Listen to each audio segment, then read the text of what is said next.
والعدم جسمه مقدس معطر مطهر منور في البيت والحرم شمس الجهامة الهدى صدر الأولى نور الهدى قاف البرك مصباح الظلم جميع السيام شبيل مع صاحب الجود والكرم والله عاصم وزبل قادم والبراق مرقب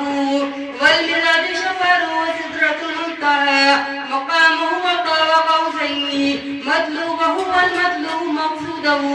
والمقصود موجوده سيد المرسلين خاتم النبيين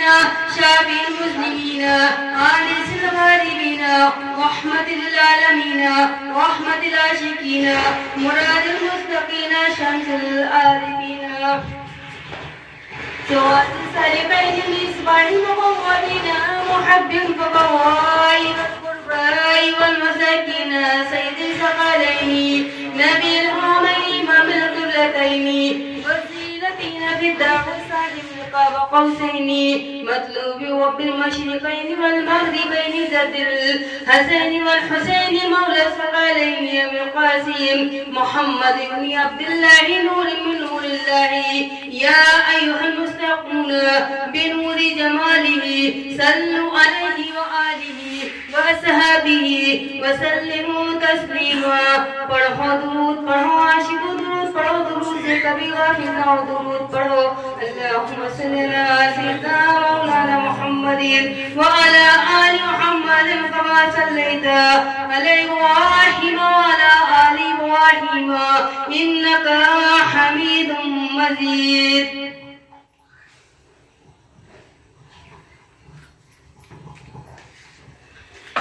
کس توحید کی بریا ہو رقم کس توحید کی بریا ہو رقم سر قلم ہے یہاں قلم کے قلم سر قلم ہے یہاں قلم کے قلم فرش تابائے عالم والا گل ہے سبحان ربی العالی گل ہے سبحان ربی العالی روح غالب میں ڈالنے والا دام غم سے نکالنے والا دام غم سے نکالنے والا جنگلوں میں وہ بے بسوں کا رفیق مشکلوں میں وہ بے بسوں کا شفیق مشکلوں میں وہ بے بسوں کا شفیق غمزدوں کا ولی غریبوں کا یار سب کا بگڑی اڑی بیٹھے منہار سب کا بگڑی اڑی بیٹھے منہار خلق کرنے لگی جو بے ادبی بھیجا اس نے محمد عربی بھیجا اس نے محمد عربی نور حق سے ہوا جہاں معمور ظلمت کفر ہو گئی کافور ظلمت کفر ہو گئی کافور رشتہ عشق حق سے جوڑ دیا کلمہ پڑھ کر بتوں کو توڑ دیا کلمہ پڑھ کر بتوں کو توڑ دیا داکر رحمت کے شامیانے میں دین پھیلا دیا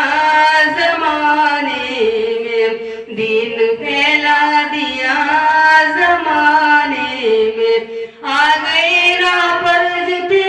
گموا پڑھ لیا لا الہ الا اللہ وہاں آنے محمد عربی وہاں شان محمد عربی اس کی محفل کی دھوم دھام ہے آج کیا فرشتوں کا ازدحام ہے آج کیا فرشتوں کا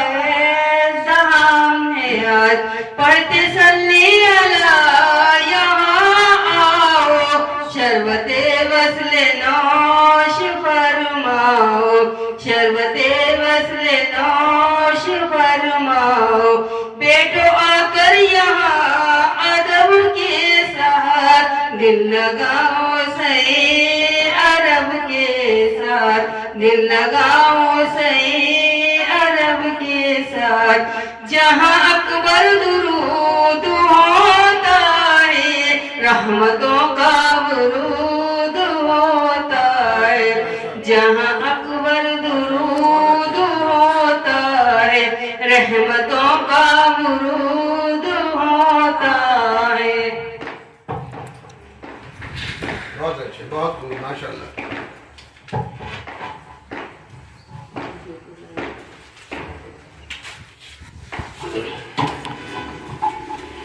بے نمازی کی صلی اللہ علیہ وسلم نے فرمایا مسلمان اور کافر کے درمیان فرق کرنے والی چیز نماز ہے، جس نے جان بوجھ کر نماز چھوڑی وہ کفر کے قریب پہنچا۔ ایک روز صبح کی نماز پڑھ کر حضور صلی اللہ علیہ وسلم نے ارشاد فرمایا رات میرے پاس دو فرشتے آئے اور اس کو اپنے ساتھ لے گئے، میں نے راستے میں دیکھا کہ ایک شخص زمین پر لیٹا ہوا ہے اور دوسرا پتھر لیے اس کے پاس کھڑا ہوا ہے، اس پتھر کو لیٹنے والے انسان کے سر پر نہایت کو کے ساتھ مارتا ہے اور اس پتھر کی چوٹ سے اس شخص کا سر ٹکڑے ٹکڑے ہو جاتے ہیں اور پتھر اچھٹ کر بہت دور جا پڑتا ہے۔ یہ شخص پتھر کو لینے کے لیے جاتا ہے، اتنی دیر میں اس کا سر ثابت ہو جاتا ہے اور وہ شخص دوبارہ اسی طرح پھر مارتا ہے اور اس کی چوٹ سے اس کا سر دوبارہ ٹوٹ کر جڑ جاتا ہے، وہ تیسری مرتبہ پھر مارتا ہے، اسی طرح بار بار کرتا تھا، اس کا سر اسی طرح ٹوٹ کر ہر دفعہ جڑ جاتا تھا۔ میں نے فرشتوں سے دریافت کیا یہ کون آدمی ہے، اس کا جرم کیا ہے؟ ان فرشتوں نے جواب دیا کہ یہ وہ شخص ہے جو فرض نماز چھوڑ کر سو جاتا تھا اور نماز نہیں پڑھتا تھا۔ جناب رسول صلی اللہ علیہ وسلم نے ارشاد فرمایا کہ جو شخص نمازوں کی حفاظت نہیں کرتا قیامت کے روز نہ اس کی نجات ہوگی اور نہ نجات کی سرٹیفکیٹ ہوگی، نہ اس کے پاس کوئی روشنی ہوگی، اور ایسی حالت میں یہ قارون یا ہارون یا فرعون یا ابو القلب کے ساتھ جہنم میں داخل ہوئے گا۔ فائدے دنیا میں مال حاصل کرنے کے 4 طریقے ہیں: حکومت اور بادشاہت، ملازمت، زراعت و تجارت، سلطنت اور خلافت یعنی دستکاری۔ بس جو شخص ریاست اور حکومت کی وجہ سے نماز چھوڑتا ہے اس کا حشر فرعون کے ساتھ ہوگا، جو کہ ملازمت کی وجہ سے نماز چھوڑتا ہے اس کا حشر فرعون وزیر کے ساتھ ہوگا، کیونکہ جو شخص تجارت اور کھیتی وغیرہ کی وجہ سے نماز چھوڑتا ہے ابن خلف کے ساتھ جہنم میں جائے گا، کیونکہ یہ شخص کھیتی بھی کرتا تھا اور تجارت کاروبار بھی کرتا تھا۔ جو شخص دستکاری میں لگ کر نماز چھوڑتا ہے وہ قارون کے ساتھ جہنم میں داخل ہوگا، کیونکہ قارون دستکار تھا۔ حضور نبی کریم صلی اللہ علیہ وسلم نے فرمایا جس شخص نے جان کر نماز چھوڑ دی قیامت کے دن اللہ تعالیٰ اس سے سخت غصے کے ساتھ پیش آئیں گے۔ حضرت ابو اسحاق فرماتے ہیں کہ مجھے رسول اللہ صلی اللہ علیہ وسلم نے 7 چیزوں کی نصیحت فرمائی، جن میں سے 2 یہ تھی اللہ تعالیٰ کا کسی کو شریک نہ بنانا، اگر 6 تمہارے کاٹ کر ٹکڑے کر دیے جائیں نماز جان بوجھ کر نہ چھوڑنا، کیونکہ جو شخص جان بوجھ کر نماز چھوڑ دیتا ہے ملت اسلامی مذہب سے نکل جاتا ہے۔ حضرت جبریل فرماتے ہیں کہ میرے محبوب حضور صلی اللہ علیہ وسلم نے مجھے 10 وصیتیں فرمائی، جن میں سے 2 یہ تھی اللہ تعالیٰ کے ساتھ کسی کو شریک نہ کرنا، کوئی اس بارے میں قتل کر دیا جائے یا جلا دیا جائے، فرض نماز کسی صورت میں نہ چھوڑنا، کیونکہ جو شخص فرض نماز چھوڑ دیتا ہے اللہ تعالیٰ اپنی ذمہ داری سے ہٹا لیتے ہیں۔ نبی کریم صلی اللہ علیہ وسلم فرماتے ہیں جس شخص کی نماز جاتی نہیں اس کا اس قدر نقصان ہوگا جیسے اس کے بال بچے سارا مال دولت چھن جانے کی وجہ سے نقصان ہوتا ہے۔ حضور صلی اللہ علیہ وسلم ارشاد فرماتے ہیں بے نمازی کا اسلام میں کوئی حصہ نہیں، یعنی اسلام سے اس کا کوئی تعلق نہیں ہے۔